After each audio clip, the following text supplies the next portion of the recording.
welcome. You are new and are a guest. We're really happy you are here. As you can see, this call is a lot of fun. We do talk mostly about land, but we also have a good time doing it. Johnson County, North Carolina. Parcel size is 3 acres, plenty of homes and mobiles with legal and physical access, signed PA at $4,500. Alive? No. Scenario is grandma died in 1969, left it to grandfather with no will. Grandfather died in 1975. Left it to the 4 siblings, no will. 4 siblings are older and want to sell. It's still in grandmother's name with an affidavit of heirship. Okay, used to have a mobile in around 2010. The 2 situations that we've run up against in dead people, which is one of the reasons, well, it's the number 6A, which is alive, is that you've got states that have an affidavit of heirship. Sometimes they come with a condition with a low value for property. California is actually one of the states that has an heirship affidavit, or at least they used to. And so they make it relatively easy to fix this scenario that they're describing. Arizona is not easy. You have to go reprobate it. 9 times out of 10, maybe more than 9 times out of 10, it's not worth it financially. Process is longer and more expensive than the property's worth.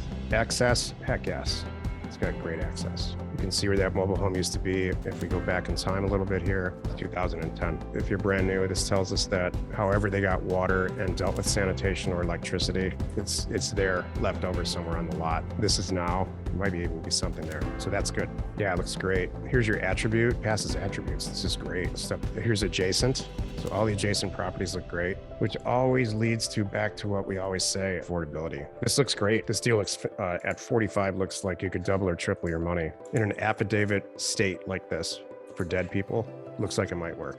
I think there's 2 reasons why mailers don't work. Number 1, it's not priced right, but you can get yourself out of that pretty easily, whether it's too high or too low. Number 2, what's more likely is that there's a lot of traffic, phone traffic coming in, and it's not being managed the way Joe would. Joe will turn people's negative comments into a transaction often. This is a good question. It says, does the quarters explained in pricing no longer apply? So the quarters methodology is, if a property is worth $100,000 retail, you want to sell it for $75,000 wholesale to the person who is going to sell it for retail. You want to buy it for this amount, $25,000 on a retail property at $100,000, sell it to this wholesaler for $50,000 so he or she can go and sell it for retail for $100,000. Does that apply? Hell yes, it applies in very rural markets. In urban markets, I don't mean downtown areas. I mean areas on the outskirts of a major metropolitan area, or maybe a minor metropolitan area, where the red, green, yellow test is just truly amazing. We're buying here instead and selling here. We're buying here and selling in between.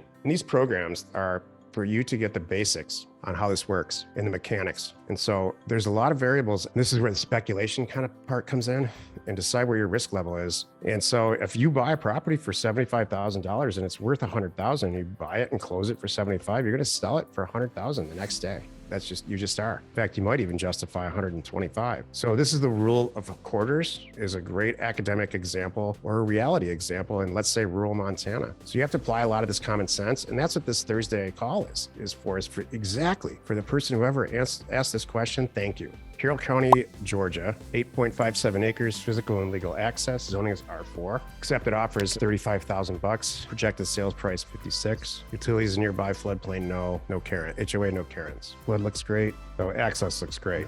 It's not going to be without some involvement, but it is certainly great. And this is an immediate thumbs up for me. I mean, this is what rural property is all about. See how great, beautiful this setback is. Mobile homes are really cheap. Makes me very intrigued to want to live here. Look at this, just winding road. So attribute, AAA plus, access is fantastic. Adjacent, it passes. Alive, we don't know. Acreage, from a size standpoint, it's 8 acres, which is the same as this spread here next door, real close to it. I mean, I like it. I think he's spot on with the price. I think he needs to come down because I think his sales price is going to be in that 50,000 range. So I think he just needs to get it cheaper. I love everything about this piece of land, every single thing. And I'll just go with Brandon. It needs to be cheaper. There's 10 properties for sale and 47 sold. That's a great sign. And like Brandon said, probably just needs to be a little bit cheaper. And Luke says that anyway. He thinks a little high. So at 20,000, at 20,000, would you buy it, Brandon? Yeah, for sure. Great piece of dirt. If you're a real land person, just seeing these images, this just gets me going. I've been doing this for almost 30 years.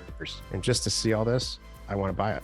Back to red, green, yellow. As long as you're apples to apples and not apples to orange, I'm all for it. So if you just use housing data for actual sales versus sold, I'm not sure you would be as accurate as all the property in the geography that you've chosen. What you don't want to do is choose land for active properties and then everything for sold properties, because what you're going to capture in data tree for the universe of properties is all property. And so you want to capture that in the listing on the MLS too, all property. What you mail is you're going to get back. If I mailed Yuma, I would mail it at 120 an acre max, and I would mail all of it. I would mail every single property in Yuma and expect to get about 10 or 15 back at a real cheap rate and resell them. And Jill would kick me in the shins for it because it's a tough resell. So yeah, take a look at what you're mailing and have it click in your head or not click in your head, because that's what's coming back. Have a great acquisition week, and we'll see you, what's today, Thursday? We'll see you next, same time, same channel next week. Thanks, everybody.